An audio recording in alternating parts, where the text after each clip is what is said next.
Do you want to motivate other people to take on new challenges, complete tasks, or behave in a certain way?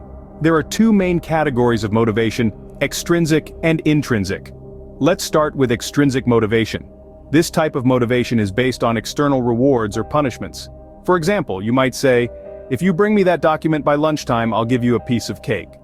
This approach aims to entice the other person with the promise of something desirable, as long as they do what you want.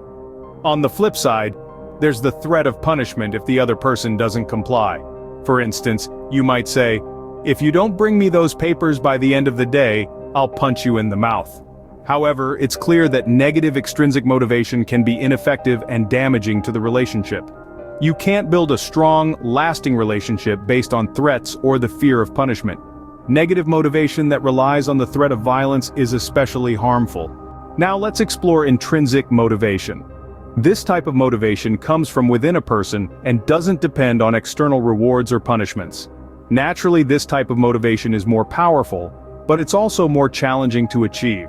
It takes time to build a relationship based on trust and respect. Even then, there are no guarantees that others will be motivated to do what you want. That's the whole point. The other person has a choice and control. So, how do you motivate people intrinsically? Give them more choice and control. Here are a few tips to help motivate others intrinsically. Provide clear and explicit instructions. Don't assume they will know what to do.